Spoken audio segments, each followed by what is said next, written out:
la obediencia a la fe en Cristo. La gracia y el apostolado, la obediencia a la fe en Cristo. Vamos a poner de pie, vamos a orar, vamos a darle gracias a Dios, a permitirnos abrir su palabra y poder contemplar la gracia del apostolado, la obediencia a la fe en Cristo. Padre, te damos gracias, Señor, en esta mañana, Dios de los cielos, por tu palabra. Pedimos que el Espíritu Santo, que inspiró a los autores materiales de la Escritura, que los inspiró, que los movió, que los indujo a escribir lo que tenemos hoy en nuestras manos, también mueva nuestros corazones, abra nuestro entendimiento para poder comprender la verdad de tu palabra. Gracias, Señor, en el nombre de Cristo Jesús. Amén.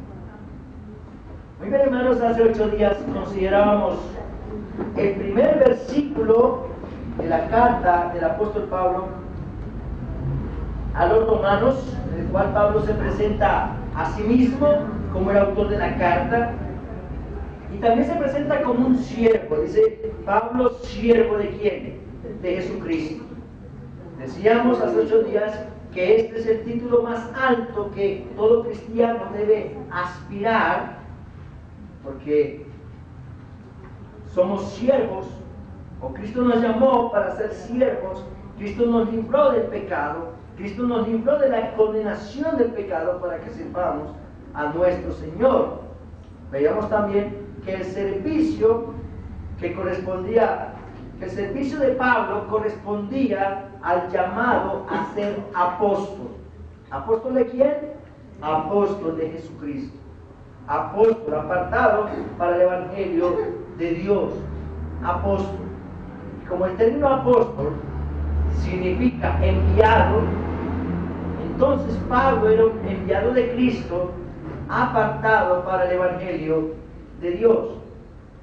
Veíamos también que en el Nuevo Testamento el término apóstol se usó en un sentido general para referirse a cualquier mensajero del Evangelio. Así que, en el sentido general, un apóstol era cualquier creyente enviado en una misión que tenía que ver con la proclamación del Evangelio.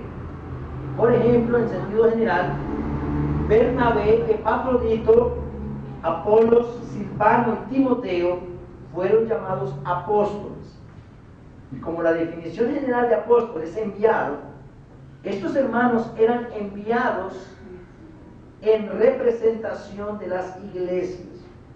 Quienes los enviaban, la iglesia los enviaba con el mensaje del Evangelio para que fuera proclamado en los lugares a donde eran enviados. Por ejemplo, Pablo en 2 Corintios 8:23 dice: en cuanto a Tito, es mi compañero y colaborador para con vosotros, y en cuanto a nuestros hermanos, son mensajeros. Literalmente, en el texto griego dice, son apóstolos, son mensajeros de las iglesias y gloria de Cristo. Pablo también y Bernabé fueron apóstolos o enviados por la iglesia de Antioquía, como lo podemos ver en Hechos 3, 1 al 3. Y Epafrodito fue apóstolos de Filipos, según Filipenses 2:25, quien fue enviado, y ahí está la palabra, el término griego, apóstolos, que traduce enviado, para ayudar a Pablo en sus necesidades. De manera que estos hermanos son llamados apóstolos o apóstoles en sentido general. Pero el apostolado de Pablo era especial. Es decir, que Pablo no era un mensajero de Jerusalén ni de la iglesia en Jerusalén o de una iglesia en particular. Ni siquiera Pablo fue enviado por una agencia misionera, aunque vemos que fue comisionado por la iglesia de Antioquía. Pero el apostolado de Pablo era especial porque su apostolado procedía directamente del Señor Jesucristo. Por eso Pablo dice, Pablo, siervo de Cristo, apóstol, llamado a ser ¿qué? Apóstol. Pablo, al igual que los 12 apóstoles escogidos, uno de los cuales era Judas, quien salió del apostolado, porque no era creyente, entregó al Señor Jesucristo, lo traicionó. Pero Pablo, al igual que los 12 apóstoles escogidos y comisionado por el Señor, también fue llamado y apartado por Cristo para ser apóstol, como lo podemos ver en Hechos 9, y como el mismo Pablo dice en 1 Corintios 15, 9 y 10, dice que él era apóstol por la gracia de Dios. Y su apostolado tenía que ver especialmente con el Evangelio. Dice el versículo 1, la última parte, apartado para el Evangelio ¿de quién? De Dios. Apartado para el Evangelio de Dios. Así que Pablo fue separado por Dios para el Evangelio, como también lo manifiesta en Gálatas 1, 15 al 16, donde dice: pero cuando agradó a Dios, que me apartó desde el vientre de mi madre y me llamó por su gracia a revelar a su Hijo en mí, para que yo le predicase a los gentiles, no consulté enseguida con carne y sangre. Pablo está diciendo en estos versículos que fue Dios quien lo apartó desde antes de nacer para el ministerio apostólico. Otro dato por el cual el apostolado de Pablo era especial es que Pablo, o mejor dicho, es que el mismo Señor Jesucristo, Cristo mismo, se le apareció camino a Damasco y le predicó el Evangelio y lo comisionó como apóstol a los gentiles, como lo podemos ver en Hechos 9:15. ¿Quién le predicó el Evangelio a Pedro? Cristo. ¿Quién le predicó el Evangelio a Juan? Cristo. Y Cristo mismo los comisionó como apóstoles. El mismo Cristo se le apareció a Pablo en camino a Damasco, cuando Pablo iba persiguiendo cristianos, y le predicó el Evangelio, lo salvó y lo comisionó como apóstol de los gentiles. Ahora, decíamos que ya no hay apóstoles en todo el sentido de la palabra. Hoy en día los creyentes que son comisionados por una iglesia para llevar el mensaje del Evangelio a otros lugares, reciben el nombre de misioneros, que significa lo mismo, enviados por una misión. Ya no se les llama apóstoles por el abuso que se le ha dado al término, ya que algunos que se autoproclaman apóstoles reclaman también para sí los dones especiales que le fueron dados a los apóstoles, y aún se atreven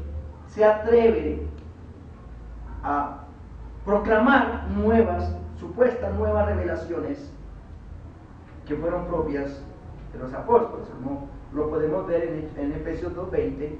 Los apóstoles y los profetas colocaron los fundamentos doctrinales para la iglesia, siendo la principal piedra del ángulo Jesucristo mismo. Así que los apóstoles hoy día, que se autoproclaman así y se atreven a proclamar mensajes procedentes de supuestas nuevas revelaciones, no tienen por ningún lado los rasgos distintivos de los verdaderos apóstoles. Hay varios. Son falsos apóstoles. Ahora, mis hermanos, el apostolado de Pablo no tenía como propósito hacer milagros. Las señales le fueron dadas a Pablo para sustentar su apostolado, pero no fue Pablo llamado apóstol para hacer milagros. O sea, su propósito principal no eran los milagros, ni tener fama, que llegara Pablo a Listra y le tendieran una alfombra roja y Pablo pasara por la alfombra roja y se sentara en un trono. No, allá lo apedrearon y lo dieron por muerto.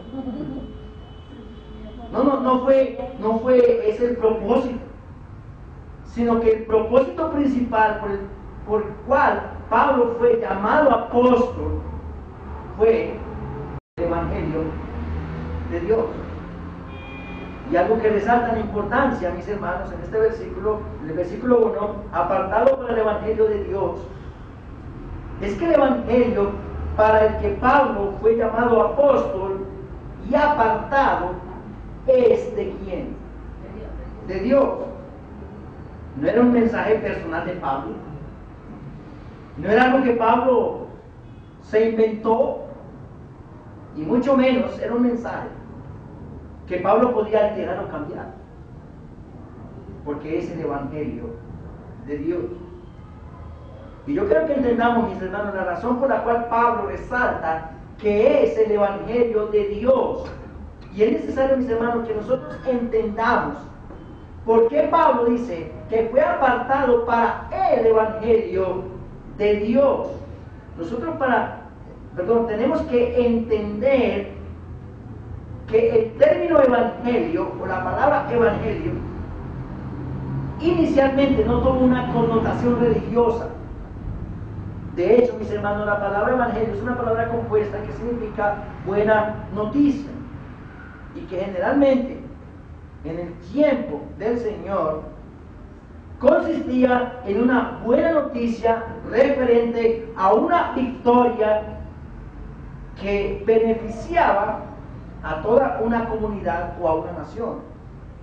Por ejemplo, podemos decir que para los Estados Unidos la muerte de Osama Bin Laden, ¿ustedes escucharon la noticia? ¿Ustedes lo escucharon? Sí. Bien, para los Estados Unidos la muerte de Osama Bin Laden fue una buena noticia, lo que en el griego podríamos entender como un evangelio. ¿Ven? Eso significaba en el tiempo del Señor evangelio, es una buena noticia, un hecho que trascendía, un hecho que cambiaba la historia para bien de una ciudad, de un país o de una nación. Pero el uso de esta palabra en el Nuevo Testamento, donde aparece alrededor de unas 75 veces, tiene connotaciones específicamente religiosas. Así que bíblicamente, el Evangelio, con artículo definido, dice ahí el versículo 1, apartado para él, es un artículo definido, el Evangelio ¿de quién? De Dios. De Dios. Es el Evangelio de Dios, el cual, o sobre el cual Pablo advierte en Gálatas 1, 6 al 9, que hay más evangelios. Hay más evangelios. Pero el Evangelio de Dios, el Evangelio, que consiste en la buena noticia del perdón de los pecados y la reconciliación con Dios por medio del Señor Jesucristo, no en base a lo que nosotros hayamos hecho, sino a lo que Cristo hizo por nosotros en la cruz, para acercarnos a Dios y para dar salvación y perdón y vida eterna a todos los que creen en Él. Pablo dice que si alguien altera o mezcla o diluye el Evangelio, está predicando un Evangelio diferente y es anatema de Dios, es maldito de Dios. Ese es el Evangelio, es el Evangelio de Dios por el cual Pablo fue apartado, el cual también describe en 1 Corintios 15, 1 al 4, donde dice: además os declaro, hermanos, el Evangelio que os he predicado, el cual también recibiste, en el cual también perseveráis, por el cual asimismo, si retenéis la palabra que os he predicado, sois salvos si no creísteis en vano. Porque primeramente os he enseñado lo que asimismo recibí. ¿Y qué recibiste, Pablo? ¿Qué bueno que recibió Pablo? Que Cristo murió por nuestros pecados, conforme a las Escrituras, y que fue sepultado y resucitado al tercer día, conforme a las Escrituras. Mis hermanos, ese es el Evangelio ¿de quién? De Dios. Y Pablo dice que si alguno pervierte o cambia por otro Evangelio del que Pablo anunciaba, el Evangelio fuera anatema, un maldito de Dios. Y si aún él mismo, y Pablo es de los que aplica 1 Corintios 12:10, donde no se considera el que se considera estar firme, mire que no caiga. Pablo decía, si yo mismo se me saca un tornillo y comienzo a predicar un evangelio diferente, sea anatema, o si un ángel del cielo viniera y predicar otro evangelio diferente del que él anunciaba, fuera anatema. De ahí que los mormones, José Smith recibió una revelación del ángel Moroni que bajó supuestamente y le entregó un libro con hojas de oro y toda una nueva revelación. Eso es un falso evangelio. Y tanto Moroni como José Smith y todos los que proclaman ese evangelio son anatemas. Anatemas.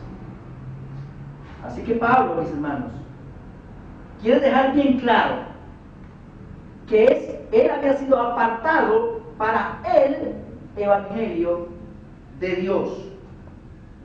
Y el evangelio de Dios no es un anuncio religioso que se pueda modificar. Y según la versión de cada iglesia, aquí tenemos una versión del evangelio y allá en la otra hay otra versión. No.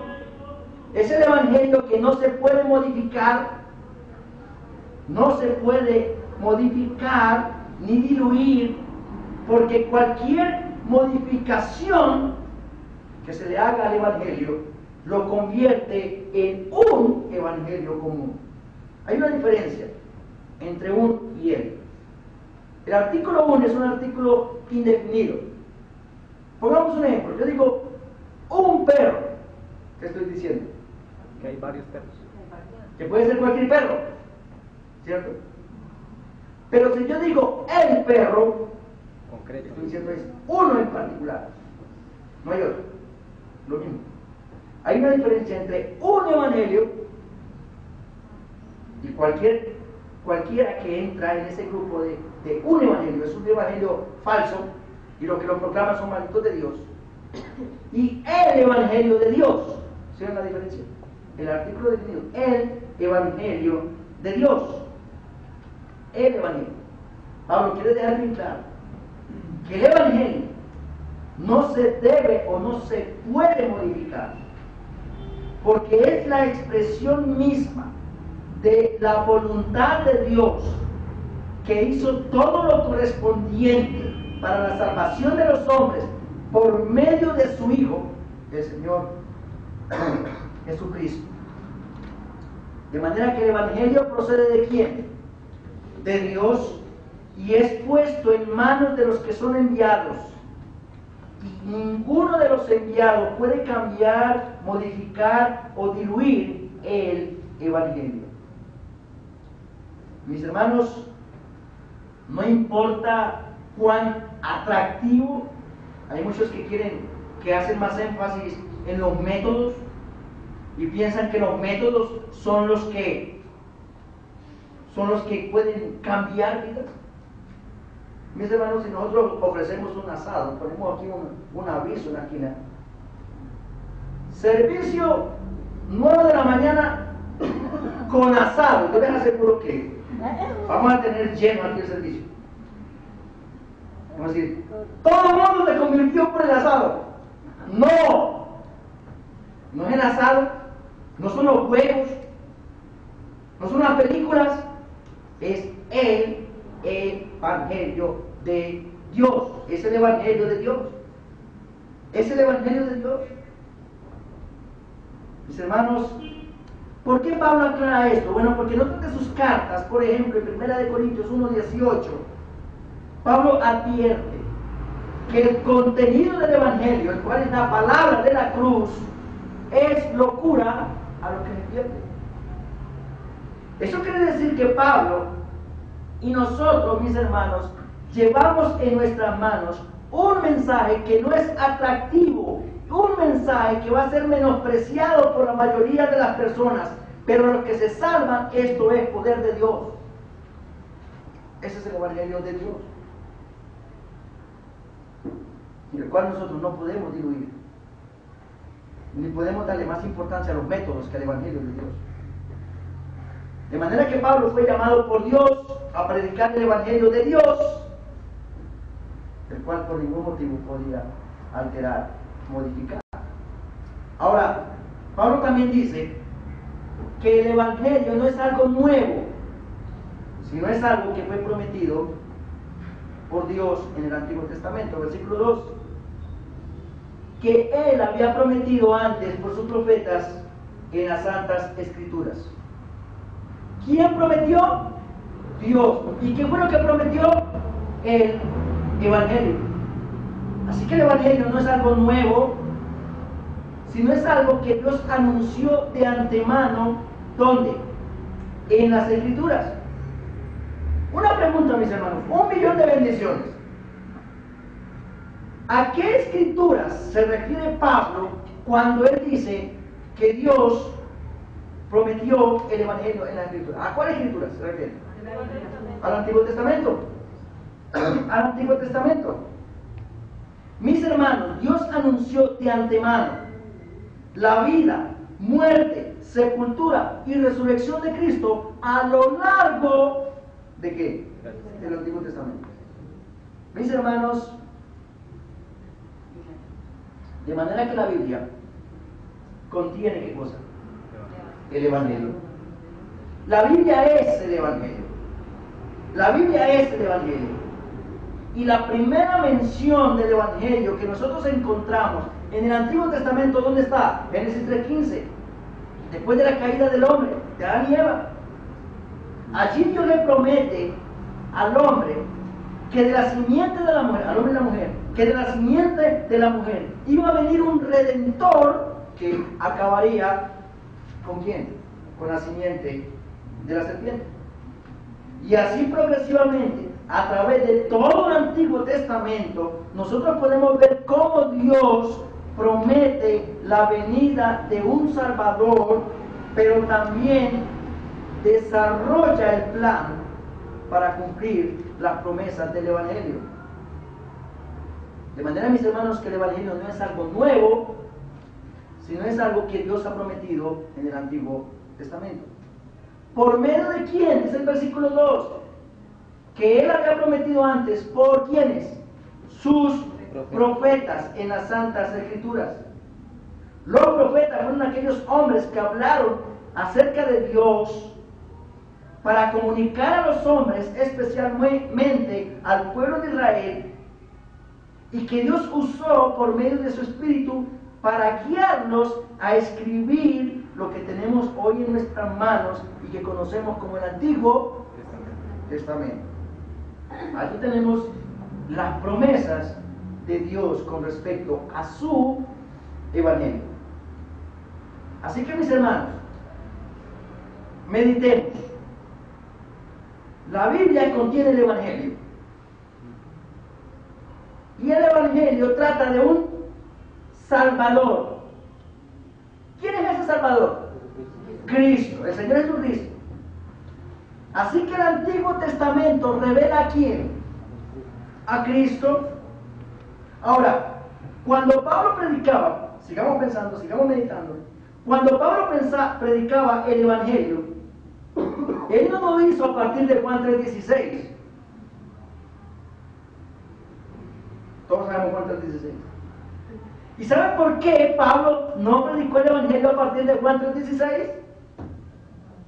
¿Por qué? Porque no estaba escrito en ese momento Juan 3:16. Entonces, ¿qué predicó Pablo? ¿O qué textos bíblicos usó Pablo para predicar el Evangelio? El Antiguo Testamento. El Antiguo Testamento.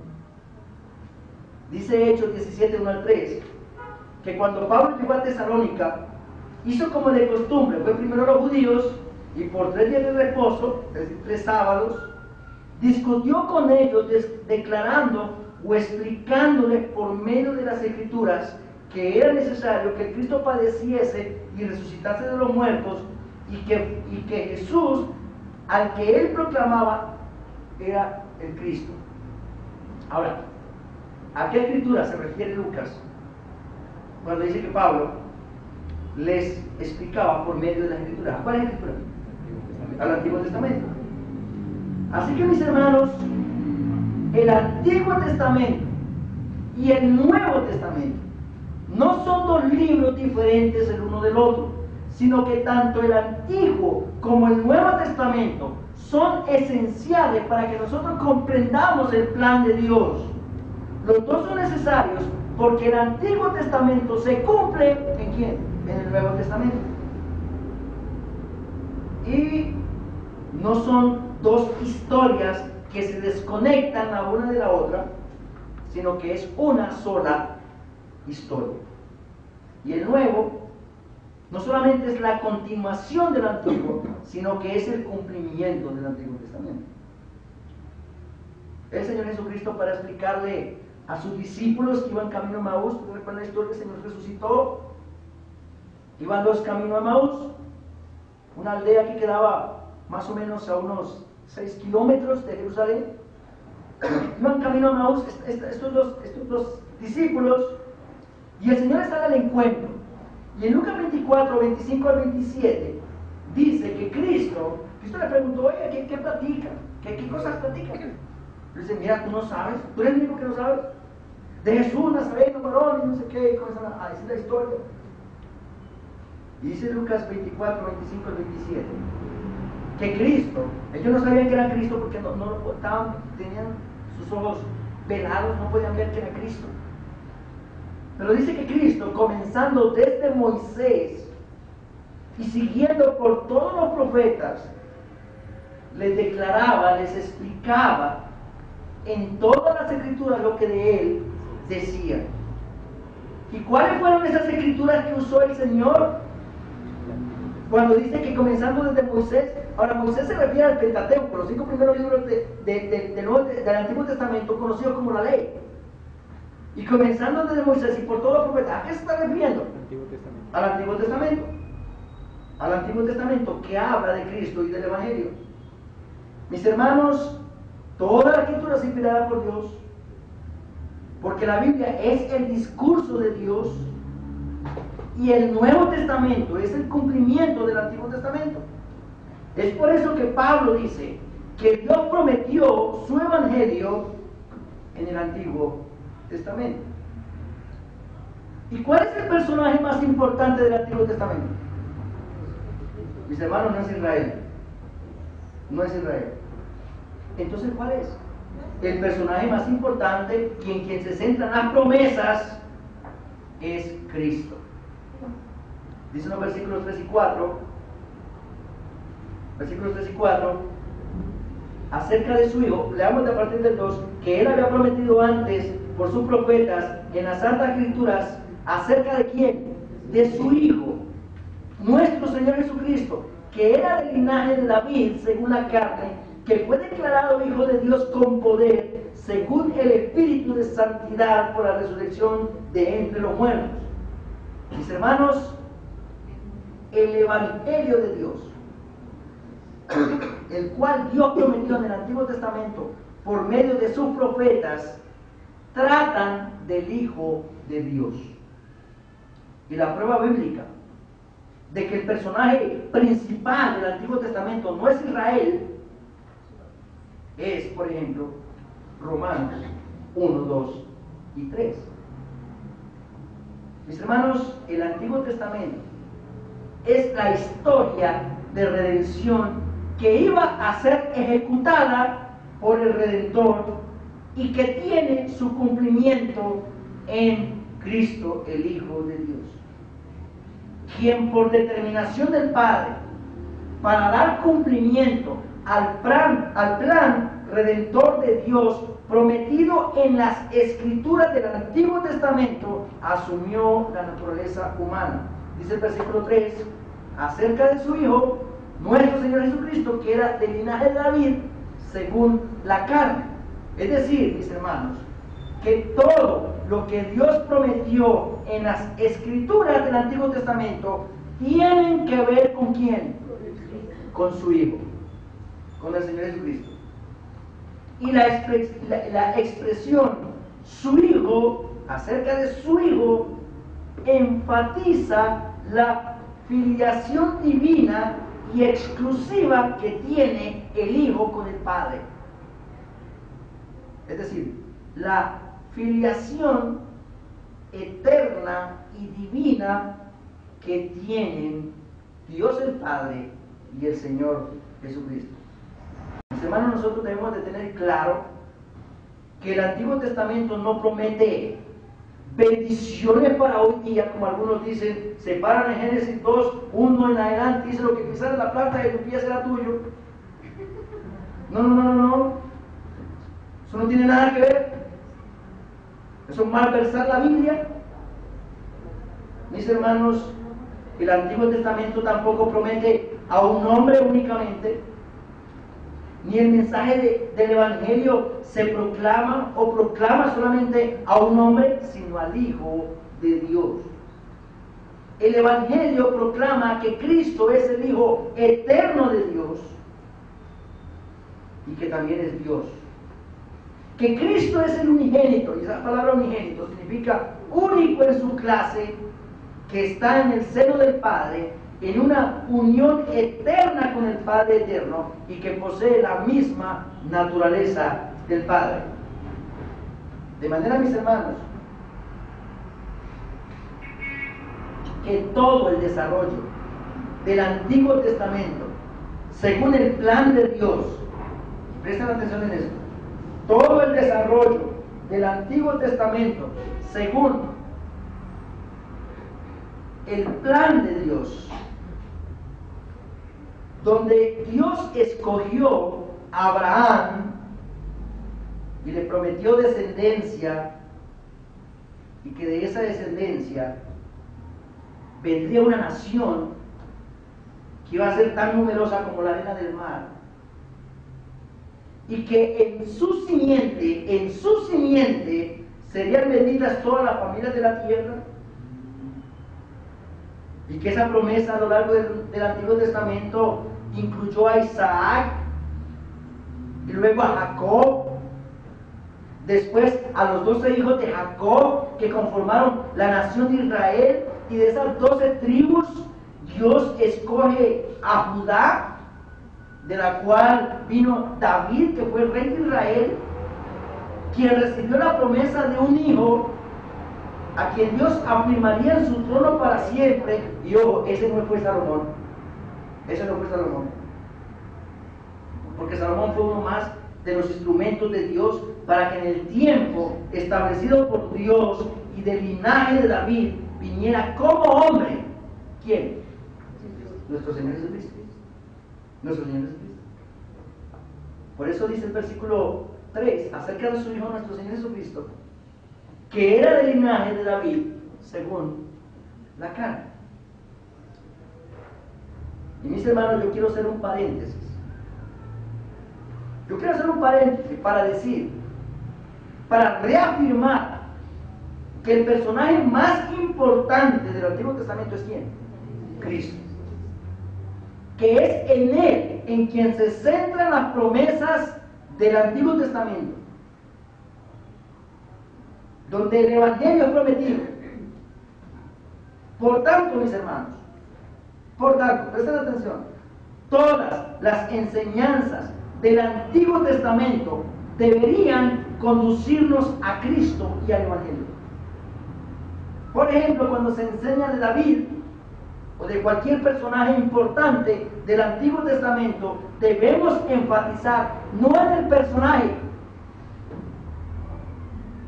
sino en la persona de Cristo. Porque ese personaje señala a quién, a Cristo, y en relación con Cristo predicar el Evangelio.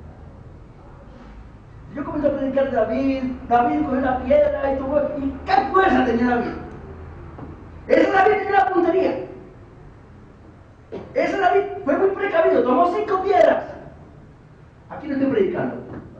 A David. No, David me iba a llevar a Cristo, porque Cristo es el personaje más importante del Antiguo Testamento.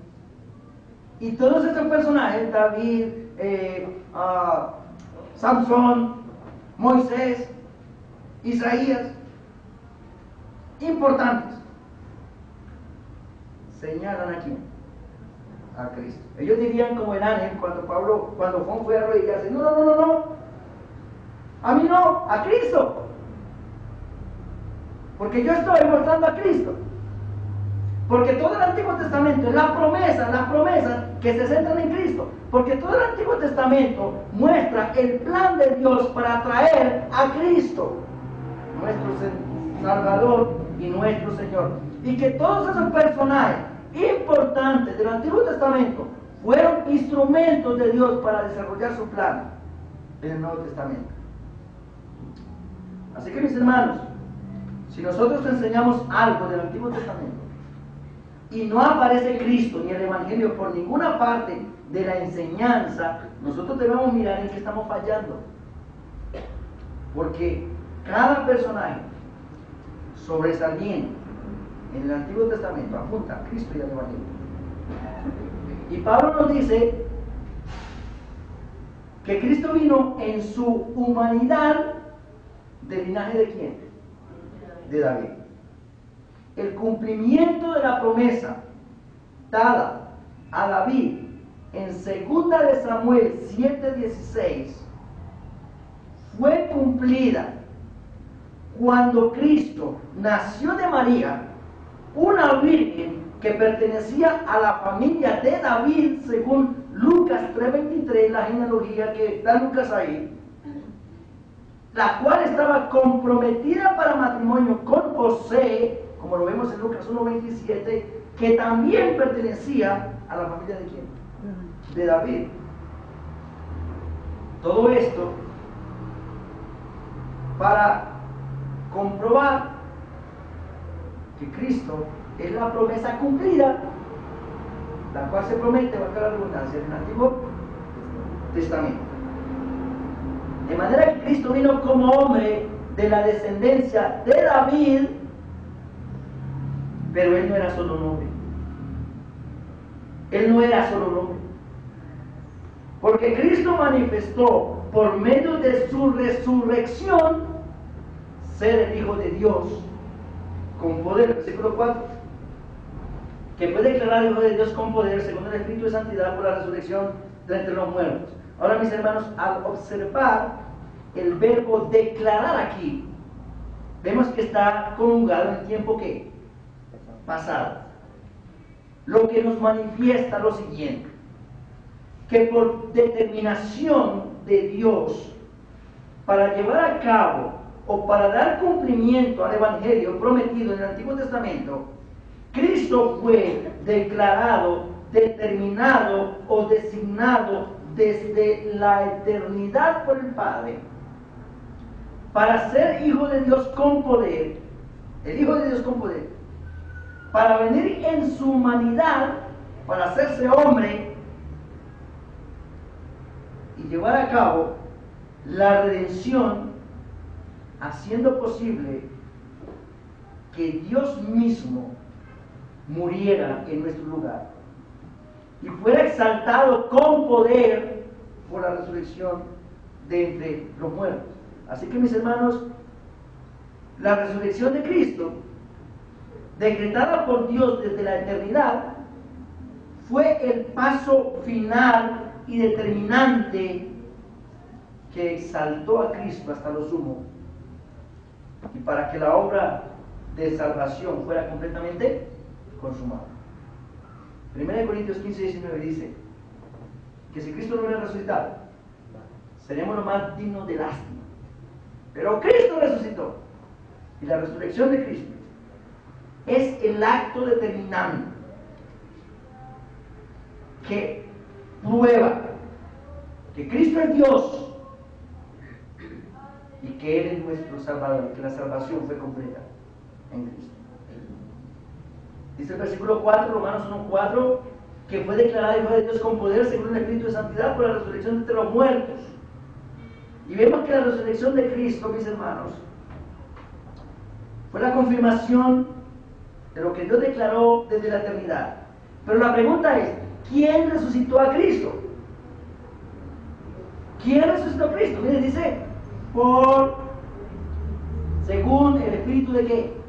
De santidad. Y bueno, algunos dicen, algunos comentaristas, William Hendrickson y otros, dicen que Pablo se refiere al Espíritu Santo. O sea que fue el Espíritu Santo el que resucitó a Cristo. que la acción de la proclamación del Hijo de Dios con poder es aplicada al Espíritu Santo. Y yo me hacía esta pregunta, pero ¿cómo? Si el Señor es Dios, si Cristo es Dios, si Él es antes de todas las cosas, y todas las cosas en Él subsisten porque Él las creó, y Él tiene poder para dar vida, como dice Juan 1:3, en Él estaba la vida, ¿cómo es que es resucitado por la intervención del Espíritu Santo y no por Él mismo? Y mis hermanos, si no hay duda, no tengo duda, y la Biblia muestra que el Espíritu Santo participó en la concepción de Cristo, cuando Él le anuncia a María, el Espíritu Santo vendrá sobre ti. Que el Espíritu Santo participó en el ministerio del Señor, en el ministerio terrenal y también en la resurrección. Pero mis hermanos, si Cristo en su humanidad vino del linaje de David, en el tiempo señalado por Dios para cumplir sus promesas, es más concordante con el pasaje que Cristo fue declarado, decretado y comprobado ante los hombres que es el Hijo de Dios por su otra naturaleza. ¿Cuál es la otra naturaleza de Cristo? Divina. La naturaleza humana y la naturaleza divina. Y esa naturaleza divina ha estado unida todo el tiempo a la humanidad de Cristo, desde el nacimiento hasta su resurrección, incluyendo la muerte en la cruz. Cristo es hombre, pero también es Dios. Y su naturaleza divina, la cual es omnipotente, santa, y tiene todos los atributos de la deidad, junto a la humana, que tuvo su origen en el vientre de María, la humana, no la divina, porque la divina siempre ha existido. Cristo es eterno. Permanecen juntas y se conservan juntas hasta el día de hoy y por los siglos de los siglos. De manera que Cristo en su humanidad, durante su ministerio terrenal, siendo Dios pero igualmente hombre, y estando las dos naturalezas unidas, completas en Él, Cristo estuvo en un estado de humillación, haciéndose un siervo, tanto que fue considerado por los hombres como tan solo un hombre, y hay algunos que lo consideraron como profeta, y aún los apóstoles lo consideraron como Cristo. Vemos Mateo 16-18, la confesión de Pedro. Pero dudaron de su divinidad. Es más, los líderes religiosos lo consideraron blasfemo, porque él dijo que él era Dios. Y cuando murió, los discípulos llegaron a pensar que, bueno, Cristo murió, Jesús murió, todo se acabó, y muchos volvieron a sus vidas anteriores. Pedro dijo, vamos a pescar. Y uno dijo, bueno, como que no hay comida, vamos a pescar esta noche. No, volvamos a la pesca, porque Cristo murió y se acabó. Cristo murió y se acabó. Yo pensaba, los mismos discípulos que iban de camino a Maús dijeron que yo pensaba que Jesús iba a redimir a Israel, pero que ahora estaba muerto y las esperanzas parecían acabarse. Pero mis hermanos, aquel que en su humanidad fue escupido por los hombres, azotado, burlado y asesinado en la cruz, que fue varón de dolores, experimentado en quebranto, considerado tan solo un hombre, fue exaltado para siempre por la prueba determinante de su resurrección con poder, con ese poder que le pertenece a Él, porque Él es el unigénito Hijo de Dios, que fue vestido de gloria, visible ante los hombres por la resurrección de entre los muertos. Así, mis hermanos, que el Espíritu de Santidad, como dice el versículo 4, que fue declarado Hijo de Dios según el Espíritu de Santidad por la resurrección de entre los muertos, no es el Espíritu Santo, sino la naturaleza divina de Cristo, la cual es espiritual, porque Dios es espíritu, y es santa, porque es apartada completamente del mal, y apartó a la humanidad de Cristo del mal, Porque el santo ser que nació, porque el santo ser es santo desde antes de su nacimiento. Amén. Mis hermanos, es la naturaleza divina de Cristo la que resucitó la naturaleza humana de Cristo, la cual estaba en el sepulcro fría y sin vida, en semejanza de carne de pecado, para que las dos subsistan eternamente, siendo la resurrección la evidencia indubitable de que Cristo es Dios y al mismo tiempo hombre, que Él es el Hijo eterno de Dios, quien vino al mundo de los hombres para hacer posible la redención completa y eterna de todo aquel que cree. Mis hermanos, el Hijo de Dios se hizo hombre, no solamente para morir, sufriendo la pena que fue consecuente a la desobediencia del primer hombre, que nos incluye a todos nosotros, sino también para introducir por medio de su resurrección esa bendita resurrección gloriosa, introducirla a todos los creyentes. Qué glorioso nuestro Señor. Así que el Evangelio, mis hermanos, comprende la vida de Cristo en su humanidad perfecta, que solo es posible por medio de Él, porque Él es Dios hecho hombre, y que se hizo hombre para hacer posible su muerte en la cruz, para solucionar el problema principal de los hombres que tenemos con Dios, que no es un problema económico, ni es un problema físico, sino que es el problema del pecado. Cristo es el Hijo de Dios. Cristo es Dios.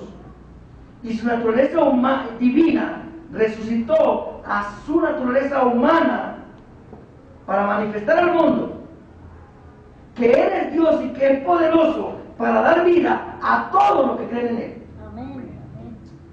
Es por eso, mis hermanos, que Pablo recibió la salvación. Es por eso, mis hermanos, que él fue llamado a ser apóstol, apartado para el Evangelio de Dios. Y también es por eso que también nosotros recibimos lo mismo, la gracia y el apostolado. Amén. Dice el versículo 5 y 6, por quien recibimos la gracia y el apostolado para la obediencia a la fe en todas las naciones por amor de su nombre, entre las cuales estáis también vosotros llamados a ser de Jesucristo. ¿Por quién recibimos la gracia del apostolado? Por el que está descrito en los versículos 3 y 4. ¿Quién es que está en los versículos 3 y 4? Cristo,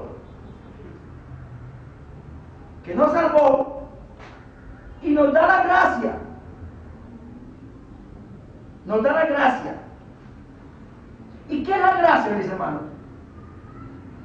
Mis hermanos, la gracia es el favor inmerecido de Dios para la salvación. Es el favor que fue posible solo por lo que Cristo hizo.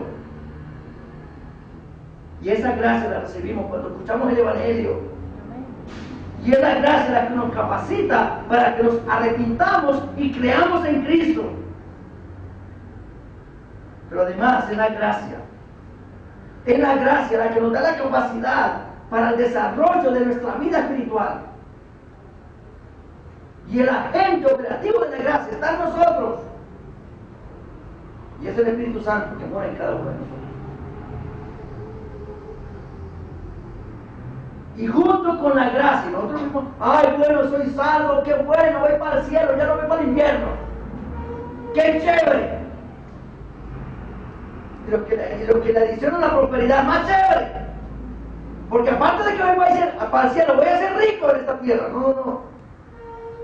No solamente la gracia nos da Cristo, sino también con la gracia nos da el apostolado. ¿El apostolado?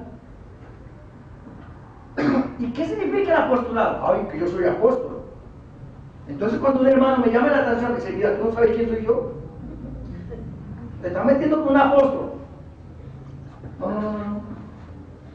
No. El apostolado quiere decir la comisión que cada creyente recibe.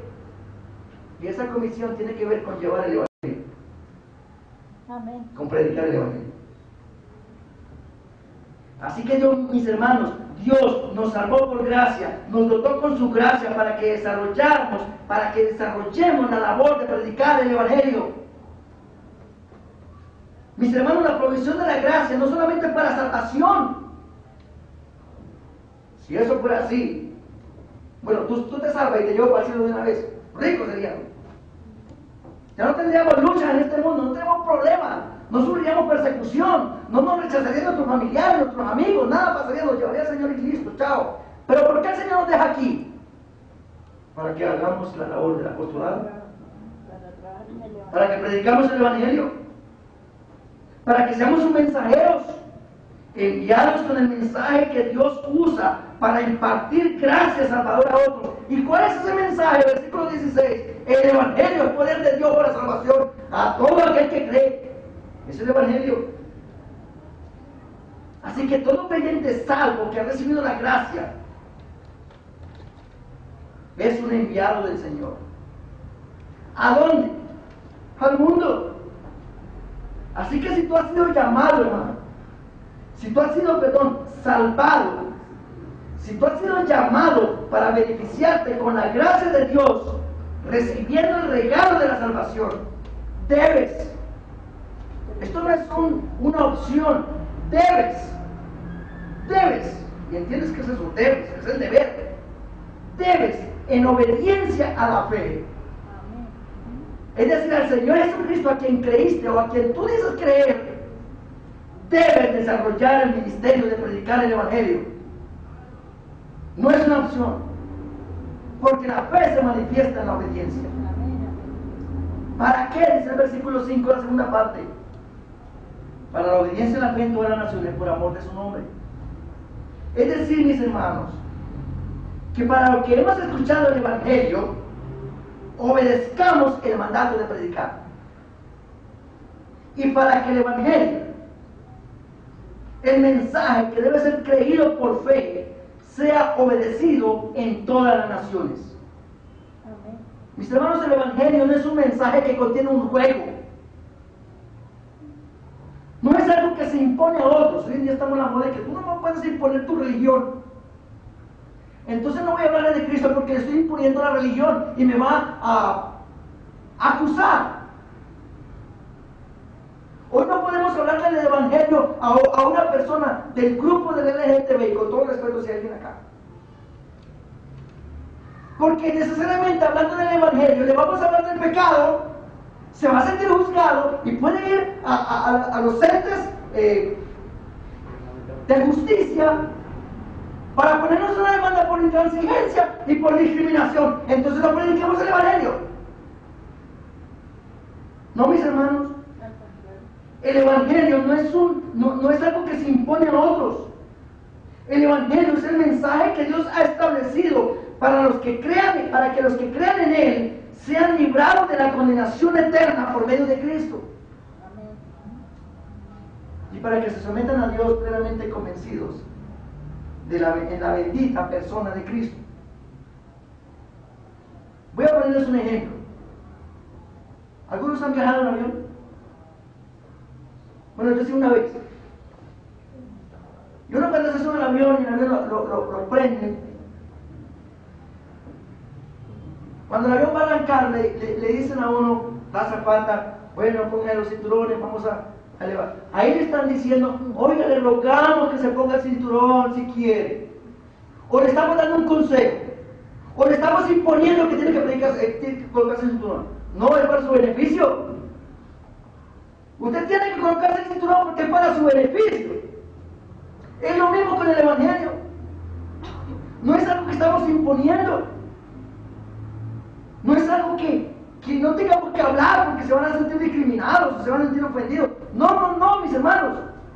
El evangelio es el mensaje que habla de que Dios envió a Cristo para que salvara a los perdidos.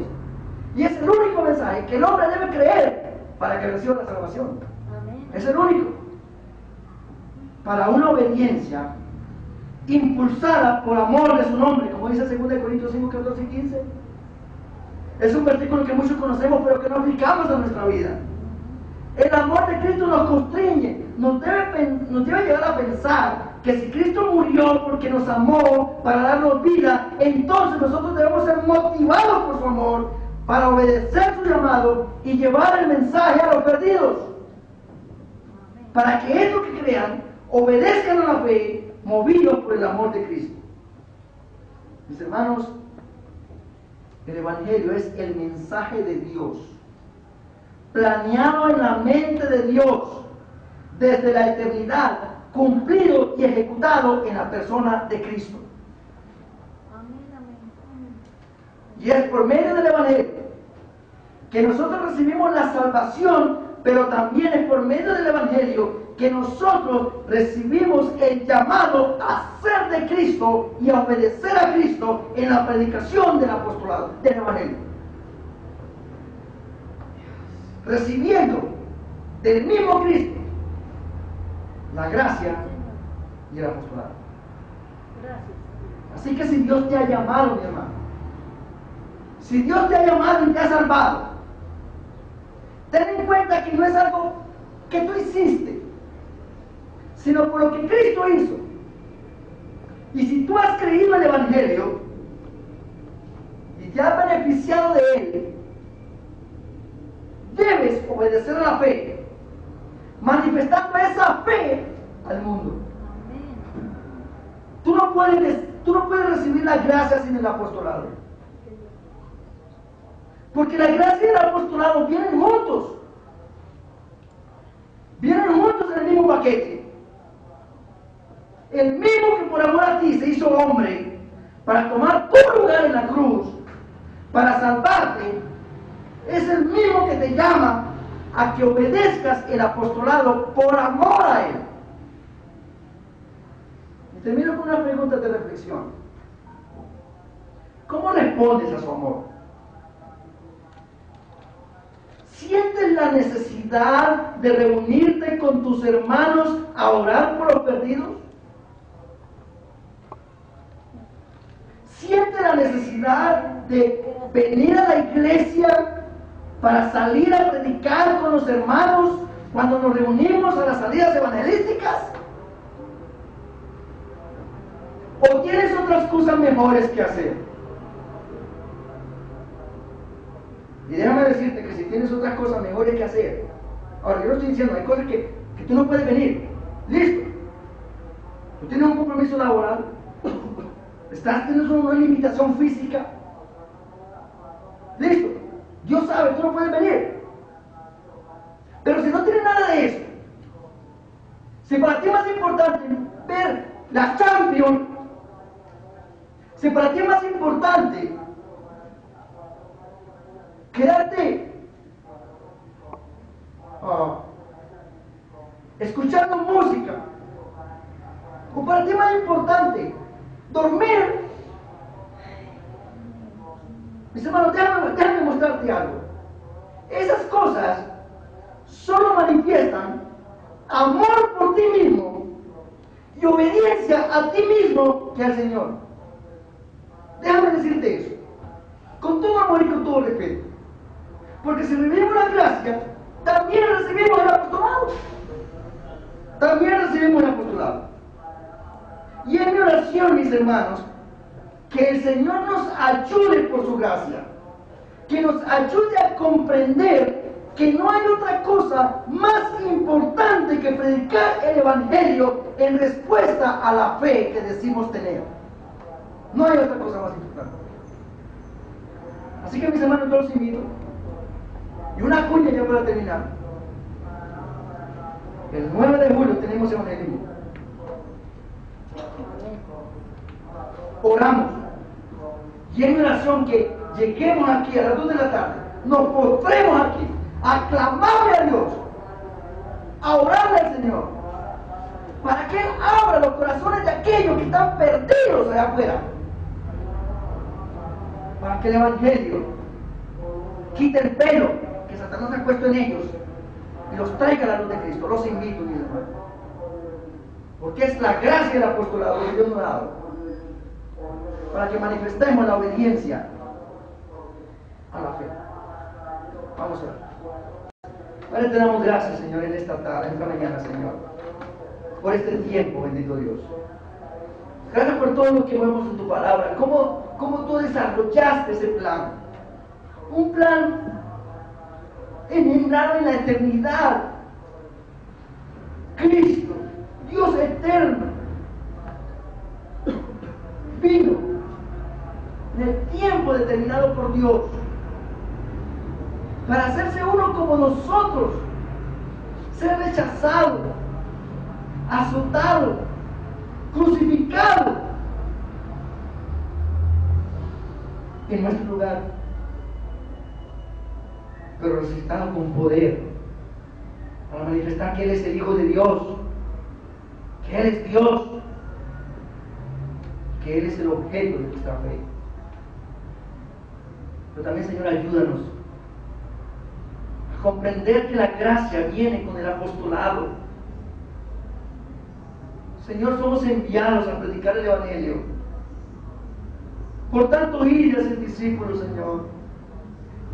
Ayúdanos. Ayúdanos a movernos a hacerlo.